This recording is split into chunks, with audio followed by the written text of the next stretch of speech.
Hi, everybody. Welcome, welcome. It's the Wednesday webinar. I'm Rebecca Jenkins, your host.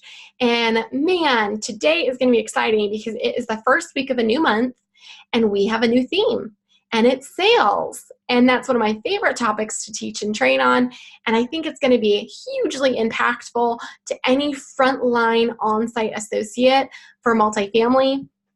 And it should just really up your game, increase your closing percentage, and more than anything, give you a lot more confidence as you go about your day in how to get more sales. So I'm a salesman at heart. I love the topic, but I do fully understand that some people are a little bit hesitant to ask for the close, or they maybe have had a really bad sales experience in their own past as kind of like a slimy sales experience, and they would hate to come off like that. I get it. But to me, selling is serving. I believe in what I sell. I have the best home for them. We have the best team. And if they rent at my apartment community, they're going to be well taken care of in a beautiful home. And if and when there is issues that arise, they will be really well handled because we're here to do it. If I sent them down the street, I can't guarantee that same expectation. So it's rude of me not to try and close the sale because I have what they need. And if I don't have what they need, then I'm not going to sell them. That's easy as that. Like, I'm not going to be slimy. I want it to be a good fit. So selling is serving, and that's really what we're going to unpack this entire month. But for today, our webinar is going to be about how to prepare for the sale. And we're going to go over 4 things to best prepare for your sales. And I want you to take out a pen and paper because there's going to be a lot of bullet points on the screen, and I'm going to unpack each of them. And so take your own notes as to what applies to you and what doesn't. There is going to be items that might be maybe common sense, or if you are in a well-oiled machine company, you might be doing them as part of your normal policies and procedures. And you're like, yep, I got it, no problem. That's fine, but I have all levels of learner here, so I like to set a good foundation. There is amazing tidbits on here for you as well, the more advanced salespeople, just reminders of how to best prepare for the sale. So without further ado, let's get into it. The 4 topics today are mindset, being the expert, plan to sell, and setting the stage. Mindset, number 1. Whether you think you can or you think you can't, you're right. Henry Ford said that, and man, was he dead on when he did. So much of what we come to work with is our attitude and our mindset.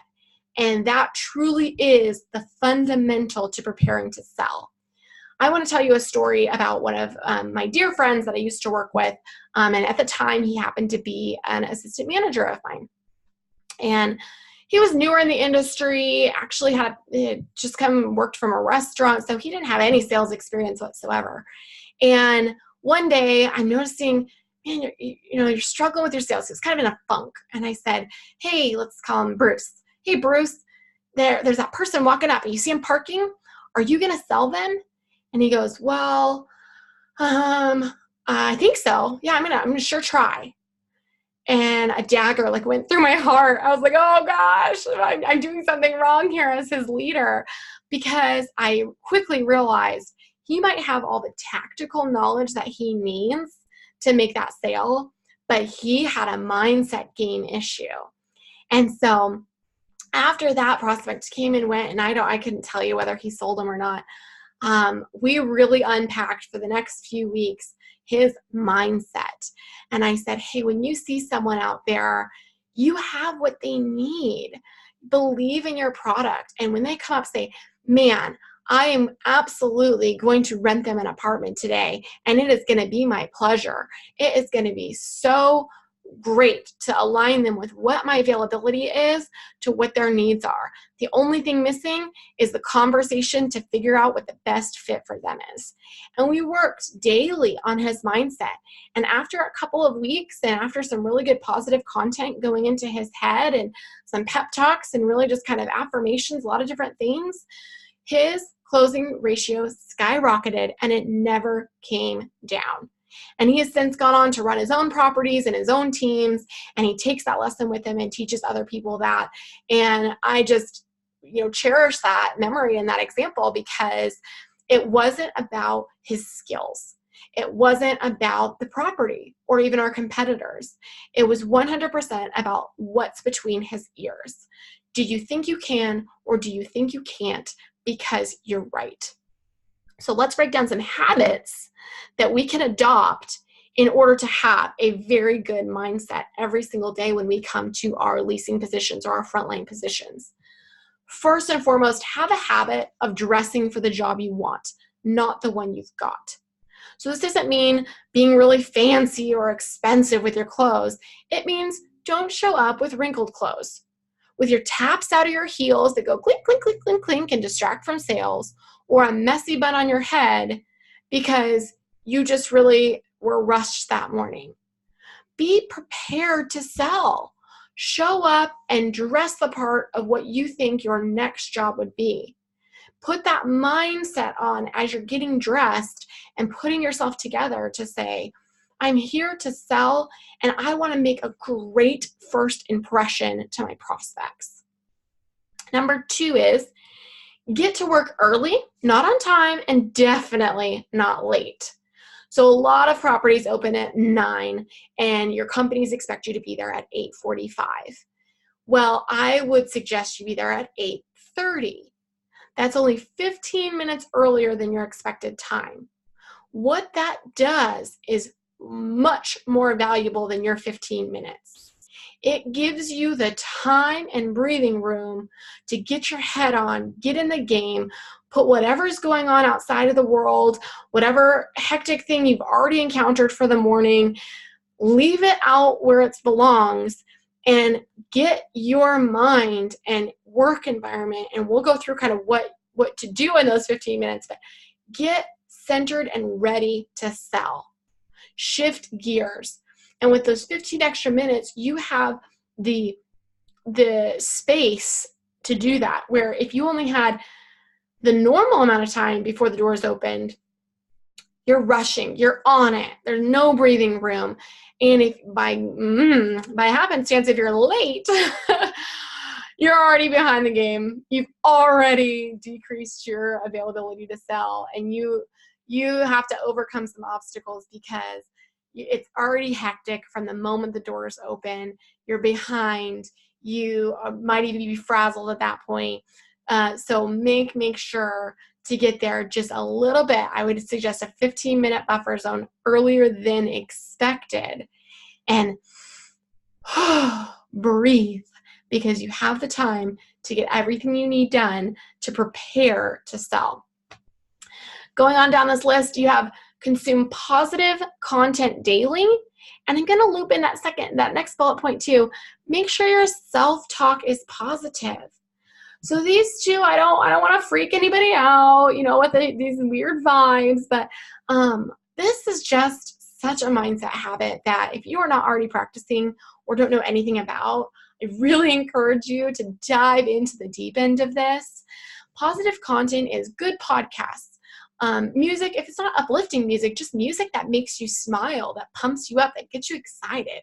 Why do you think they have gym playlists? Because your body gets moving and you get grooving to the good music and you do more.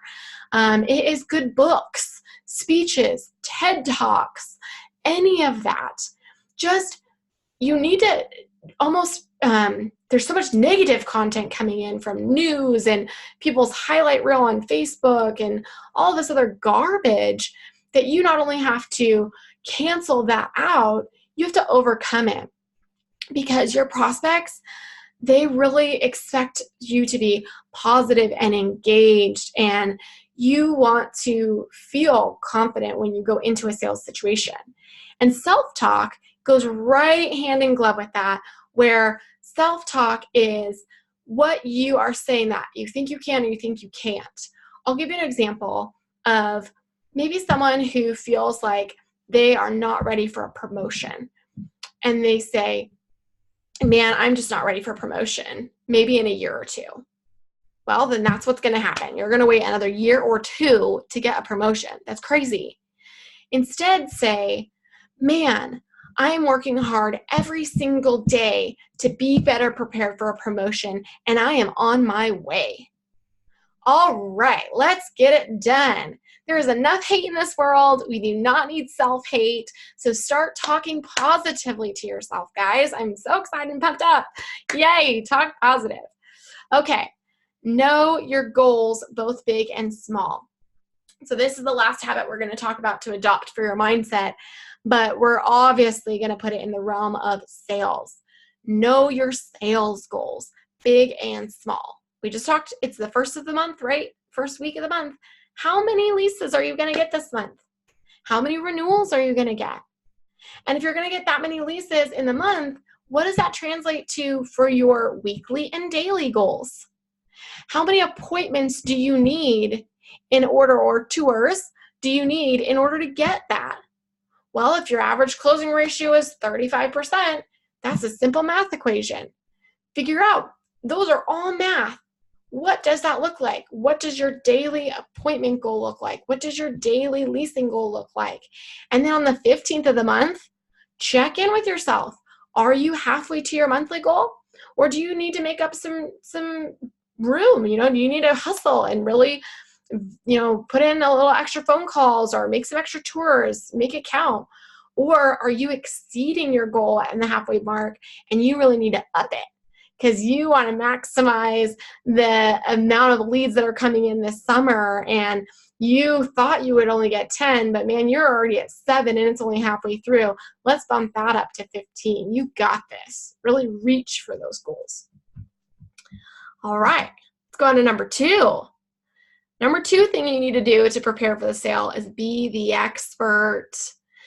This is really critical if you're new to the property, but even if you're not, there are so many things that change every single day that I really would encourage you to kind of think through each of the bullet points on the screen that we're going to talk about and say, do I have room for improvement? Am I the expert in this? Or do I need to go back and I learned it right when I got to the property, but things have changed. Or, I shopped that competitor 3 months ago, but I know that they just sold. I need to get back out there and I need to shop them. So let's go with your property knowledge first. Your property, right? What does your lease say? What does it say? That is your legal binding contract. It is the most annoying thing when I go to sites and I'm like, when is XYZ happening according to your lease? And I get deer in the headlights because they don't know their legal binding contract. Are you kidding me? If you have not taken your lease and printed it out and read it line by line and highlighted anything that you don't understand, because it is a legal document and legal jargon is sometimes confusing, do that today. In fact, I don't care if you stop the webinar right now and go do that. It is critical because just because your property manager or your regional manager says that something's okay or not okay or whatever, nothing holds up in court except for your lease. You need to have your lease backing the decisions that you make. If your resident tries to get away with something and it's not in accordance to the lease, you know that you have a leg to stand on. But if all of a sudden your resident's doing something and hey, there's nothing in the lease for it, well, now you can't get them, you can't notice them, or you can't tell them that they're in violation because they're not. So know your lease. Okay, I'll get off that soapbox. Next, know some basic things like your floor plans. What are they? How many square foot are they? What's the advantages or disadvantages to those floor plans? Know your pricing and your specials and know why you have those specials. Are they short-term? Are they long-term? Know common objections that you get to your property. If you are new to a property, please ask other people who've worked the front line of that property and say, what are the most common objections that we get here and how do you overcome them?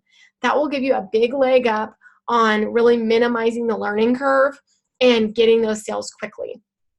Then property advantages, such as you are a property that it's easier to get to the freeway, or you have retail spaces on the bottom of your building that people love and your competitors don't.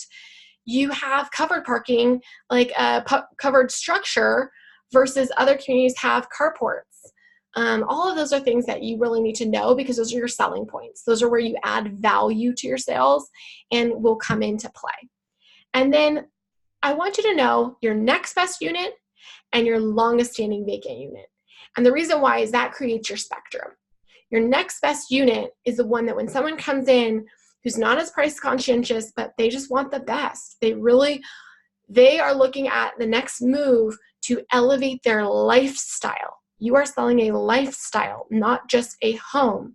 And they want that penthouse with a view with brand new flooring overlooking the river. That's your next best unit. On the flip side, on the other end of the range, you have your longest standing vacant, and it's on the first floor. It's actually even maybe subterranean, very dark. It has carpet instead of hard flooring and an awkward floor plan, and the appliances are still cream versus, it's your old renovation style and it hasn't been renovated yet. Okay, for someone who's price conscientious, who just needs to lay their head somewhere but really needs your location, that's perfect for them. That's great. But know your spectrum, because oftentimes the longest standing vacant is going to be your best price point or your highest concession. So know where you're going on your sale. And in order to do that, you need to know those 2 units. And then lastly, for both your competitors and property knowledge, know your online reputation. Your prospects know it. They've looked it up. They've read the reviews. They've probably read multiple review sites to decide whether they're coming out to tour you or not. So your reviews weren't so awful that they decided not to tour you. They're still interested, but they might need some clarifying and some questions answered before they commit. So if all of a sudden you had an online review say, hey, there's always dog poop outside of my house, and they bring that up because they're struggling with that at their own property and they want to move, but they don't want the same problem, and they say that on a tour, if you cannot answer or cannot respond adequately to that, you're going to lose the sale. So know what those online reviews say, so that it's kind of like that common objections thing that we just talked about, so that you can have a game plan of what you're going to say. You know what? We saw that review too, and because of that, we really took some different measures and did this, this, and this in order to eliminate that. And we followed up with that resident, and they said that they no longer have that problem. And it's awesome when our online reviews bring stuff to our attention that people wouldn't normally say to our face, because then we can address it. So we're really grateful that that review happened. Whoa, mind blown, you just made the sale. That's the type of attention that that prospect was looking for. And now they feel really confident and trust you, and they want to buy from you because they know, like, and trust you. All right, on the flip side of being an expert, we want to be an expert on our competitors, because they drive so much of what we do. Whether we like it or not, they impact us greatly. So the first couple things that I want you to look at are not their floor plans and pricing. It's their management company and investment strategy. Because if they have an investment strategy that is impacting all the other stuff that they're doing, and therefore impacting you, you need to know what that is. If their property management company is owner managed, that's a lot different than a REIT, and that's a lot different than a developer. And all 3 of those might have different investment strategies. If they're in the middle of a lease up that you know that that strategy is to sell after year 1, okay, versus they're a stabilized property who's owner managed and they're a long-term hold. Okay, versus they're in renovations and they haven't determined whether it's short or long-term hold, but they're in a value add proposition. Okay, now we, on the other hand, can react appropriately knowing those things. The third item on the competitor's knowledge list is strength of the team. And you might think, well, why is that important? Well, that is so much a reflection of their occupancy and retention. If the team is crushing it and they have an amazing property manager and their supervisor's been there forever and maintenance is dialed in, that's an unfair advantage that they have, because your team, in this example, is newer. And yes, they're doing good, but they have 3 new maintenance people who are a little bit low on skills and they're still trying. All right, that's going to impact us a lot.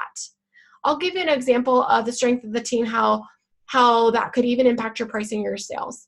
Let's say that you're property A and you are the one that's totally dialed in. Everyone's strong, everyone's running on all cylinders, and then you have a competitor, and they were the exact same way, but their property manager was so strong that she or he got a promotion.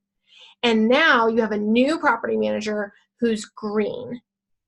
And that team now has to adapt to this new leader. So all of a sudden their occupancy has dipped a little bit. And as a reaction, they have started offering a concession of, let's say, 4 weeks free. Okay. Do you think that you should start offering a concession now? And do you think that your prospects are going to have questions about whether you have concessions, even though no one else in your submarket has a concession? The answer is yes. Two, that your prospects are going to ask you. But do you want to offer a concession yourself? Probably not. It's a short-term hiccup based on the property B's staffing issues. So let's kind of play this out a little bit further, and I hope to not get too confusing. So give me some thumbs up or thumbs down in the chat box of whether you're following me with this. But if you have a week when they're offering concessions and you have 10 tours and you only get 1 lease, and now your regional calls you and says, hey, what happened here? You only got 1 out of 10. And you can say, yes, but 4 of them rented at this competitor who's now offering a concession. And so your regional might say, well, do we need to offer a concession? What's going on with that? No, it's a property manager who left and it's a new property manager, so their occupancy dipped. As soon as they get back up to healthy, they're going to take away that concession, and no other competitor is offering a concession. All right. Therefore, you're not making these crazy reactions and making this volatile submarket because you know what the heck is going on. So I hope that really helped unpack it. I hope it wasn't too confusing to do over maybe an audio or this webinar format. But if you have questions about that, just email me afterwards, Rebecca@multifamilytrainer.com. I'd love to break down what your submarket is looking like and maybe how some of the competitors and their investment strategy or their team's dynamic is impacting your business and your sales. That's so much fun for me, and I'd love to talk about it. But continuing on, being the expert at your competitors also means knowing what their advantages are and their shortcomings in comparison to you, their pricing, their specials, their renovation mix. Are they renovating or are they not? As well as their online reputation. If they are crushing their online reputation and you are not, that's going to be a big swing, and vice versa. Before we move on to number 3, I want to talk about something that's really critical to all sales, and that is prospect's perspective equals reality. If you take nothing from this webinar except for this one statement, I will still be satisfied. Prospect's perspective equals reality. So just because we think that we did a great job, or we think that we showed them the exact apartment home that they need to live in, but why in the world didn't they rent? Their perspective of the tour, of us, of our property, of the submarket, of everywhere around the area, that is the reality.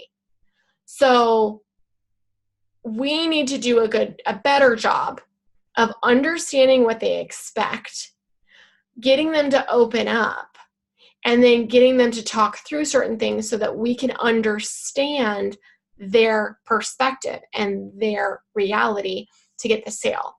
So think about, what's your prospect expectations? Do you and your property live up to them, and what their perspective might portray? So let's break this down in an example.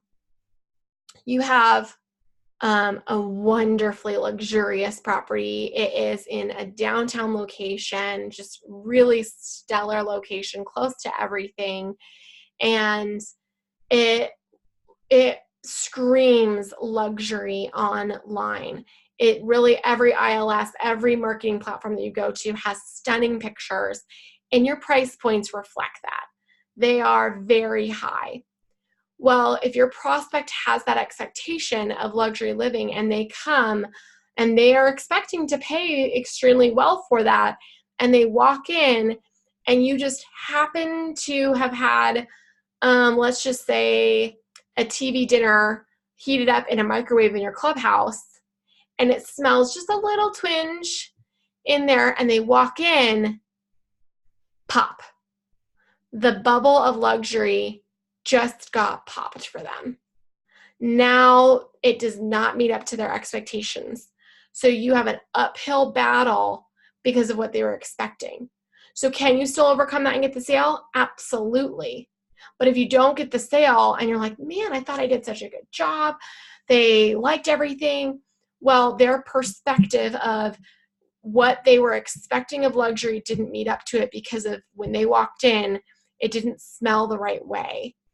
That's the reality of the sale. So I think I might make some training of how to break this down even more because it is so vital in sales. But I wanted to put that concept out there as we turn the corner on preparing for the sale for points number 3 and 4 of kind of planning to sell and setting the stage. I want you to have that mentality of the prospect's perspective is reality in your mind, and it really will make a difference. Okay, so number 3 is planning to sell. Now, this is the tactile things that you probably do every day if you're on the front line, and I get it. It's kind of maybe repeat, but you know what? Don't let repetition be repetitious. So just because you do some of the things that we're going to talk about every day, day in and day out, doesn't mean you're doing them well and doesn't mean you're doing them with intention. So I would encourage you to dial into what I'm saying and think critically, do I have good intention every single time that I do this? Am I maximizing the benefits of these things? So make sure to print and review your availability. Of course, make sure that your hot sheet is up to date and that you know your specials. If you don't know what a hot sheet is, it's basically just kind of your next hot units. It's used a lot in lease-ups or sometimes in struggling properties who need to increase their occupancy with a boost. Or if you are in a highly concessed market, you're going to want to have hot sheets because you're not going to want to put every unit on special. You're only going to want certain ones on special. And so if you have one of those, make sure it's up to date, that you know what's on there. Prep for your day's appointments.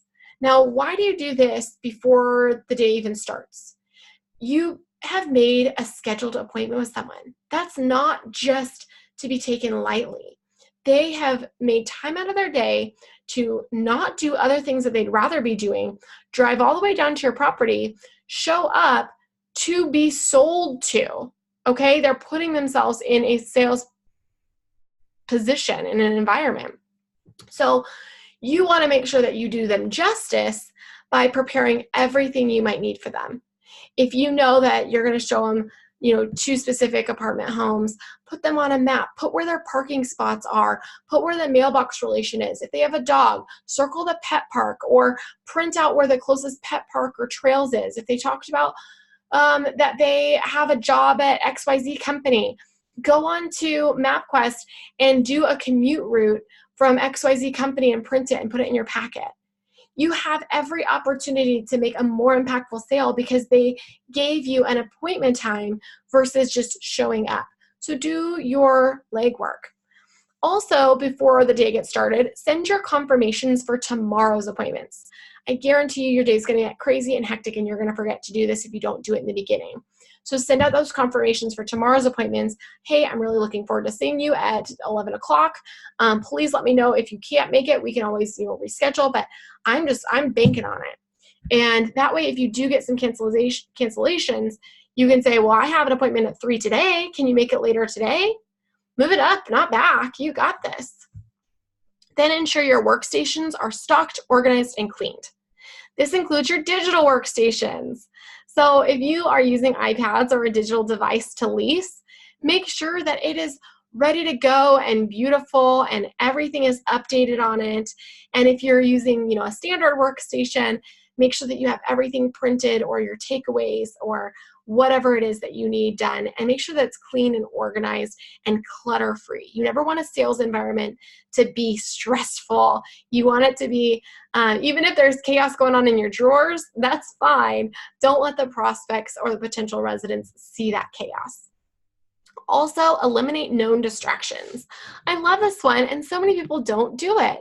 So an example is your pest control. they might come on a weekly basis, and you might have to pull keys for, I don't know, let's say 5 residents on a routine basis, and it's Wednesday, and you know that they come on Wednesdays. Well, first thing in the morning, check your pest control list. Do you have availability to add vacants? Do you need to? And then pull the keys ahead of time, and that way when they come, you can say, great, sign up for the keys or give me your ID. Here you go, bye. That way, if you have a sales prospect in front of you, they're not feeling rushed because someone's waiting for something. You can say, hey, give me 1 minute. This will just take 2 seconds. He needs some keys. Is that okay? Yeah, no problem. Okay, great. You give it to him, he's gone. Now back to the sale. And it was smooth and easy and distraction-free. And then lastly, for planning to sell is review your leads and prioritize them for the day. I like to use a controversial word, discriminate your leads. All leads are not created equal. So review all of your leads that you have for the day.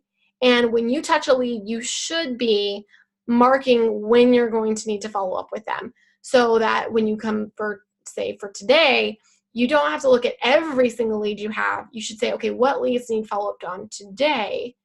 And what new leads have come in that I need to add to that list? Then where the discrimination comes into play is on the spectrum of those leads, who are my hottest leads?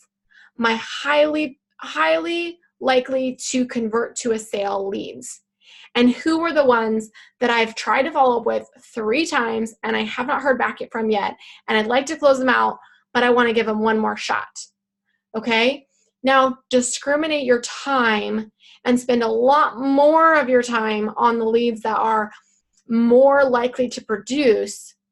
And if you don't happen to get to the last few straggling leads, they can be pushed. Not forever, they still need attention. But if you only got to the really highly likely leads that day, it would still be much more successful. Because here in multifamily, our days go sideways quick. So if we just don't get to, if we lump all the leads together and say, I have to do lead follow-up. Well, if we lump them all together, they're likely to none of them get done. But if we say, hey, these 6 leads, I have to get to today. And if I can get to the rest of them, great. If not, I need to just push them to the next day or forward them to whatever. Then you're more likely to say, those 6 hot leads, I got attention to them. They are taken care of. I'm continuing to push that sale forward. And this is a huge strategy that not a lot of people use because they think, well, every lead's created equal. That's a fallacy. Get it out of your head and start applying prioritization to your leads, and you will convert more sales. All right, number 4, last one, setting the stage. So I want you to apply the 5 senses when doing the following: walking your tour paths, walking vacants and newly turned, and opening all your amenities and models. So the 5 senses, of course, are see, hear, smell, touch, and taste. Taste comes into play with your coffee bars or fruits that you have out, maybe some breakfast bars or whatever. I mean, there's so many inventive ideas, popcorn, so many inventive ideas that communities are using nowadays, but just have a refreshments area or know what they are. Maybe that's you guys probably know my feeling right now. I think wow fridges are out, but if you have a wow fridge or something in that model, make sure that it's enticing and speaks to your brand. So if you are a $2,500 a month apartment community, don't put in Dasani. Go out and buy Vaz or Fiji or higher end water, alkaline water, something like that. Maybe even Perrier. So be mindful of that. And then with touch and see and hear and smell, as you go through those areas, most of the people who work in multifamily work at communities that were master planned or designed. Now, if it's an older community, that might not be the case, but on the newer communities, they're designed to feel a certain way, to have a certain look. So if something's out of place, it should be noticeable. You should say, oh, that doesn't feel quite right. So make sure, go through, fluff your pillows in your clubhouse. Make sure the rugs lay flat. Make sure that the blinds in your model all face the exact same way at the same degree. Make sure that the fans spin the same ways. Make sure that the temperature is very comfortable, not too cold, not too hot. Make sure that it always smells wonderful. There's Arizona Air Sense, Scent Air, so many companies that have good smelling devices that can go in and kind of automate that for you. And then make sure that they hear something that entices them to sell. So I'll give you an example of what they could hear or see that is distraction. A lot of people have TVs in their clubhouses, models, whatever. If you have the sports on or the news on, that's a distraction from a sale. All it takes is your sale to be going really good, you're walking down the clubhouse, and all of a sudden the news is on about a murder. Do you think that that's going to distract from the sale? Heck yeah, and negatively too. That's not going to help your sale out to see a mass shooting murder. Like, that's not good. Same thing with sports. Maybe you're walking through and someone's an avid football watcher and the scores from last night's game are on there and he's DVR'd it. Or she's DVR'd it and she hasn't seen the outcome of the game. Do you think she's going to get distracted or go like, la, la, la, la, la? For sure. So sports are very distracting and news is. The 3 things that I'd recommend you put on your TVs are cooking, travel, and golf. The cooking shows are just always enticing. They're not distracting. Cooking is kind of a thing that takes quite a bit of time. It enhances a sale, makes them almost, have a more appetite for a sale. And then travel is always luxurious, beautiful destinations. Travel is very expensive for most people to do. So it's something that adds value to your brand. And golf, even though it's a sport, it's about the slowest sport going. It's not very distracting at all. And it has some of the highest in landscaping and luxury places in all the world. And it's also a very expensive sport to play. So it oftentimes feeds well into the brand of luxury. So again, cooking, travel, and golf is what I'd recommend for your TVs. But just make sure to apply those 5 senses. And remember what I said before, repetition does not have to be repetitious. So just because you open it every day, guess what? Light bulbs go out in the middle of the night. Check all your light bulbs. Check every nook and cranny. Make sure that you use multiple eyes. Don't have the same person opening everything every day. Have another team member go with you. Have a goal. I know it sounds funny, but have a goal to fix 5 things. You will find more than 5. But if you think every day you go in and, oh, it's perfect, the housekeepers came before, it's all good, and you don't change a thing, you missed something. You did. So have a goal of, hey, I'm going to fix 5 things to make it better for my sale, and I guarantee you'll find them. All right, so that's it for today's topic. Thank you so much for attending. If you want to send out the replay or tell people about this, make sure that they go onto the website, multifamilytrainer.com, and they can get the full replay on the blog. If they only want the audio or they're kind of a more busy person, absolutely go to the podcast, Multifamily Trainer Podcast, and you can get it there too. Next week, we're going to continue on with the theme of sales, and we're going to talk about telephone sales. So ring, ring, ring means money, money, money for you and lots of sales. So a lot of people don't give telephone sales the credit they deserve on how it plays out in the whole frame of start to finish of a sale. And we're going to break down kind of best practices, what you can do to make the most of each and every one of those. All right, guys. Well, I'm going to stop the recording and take some questions.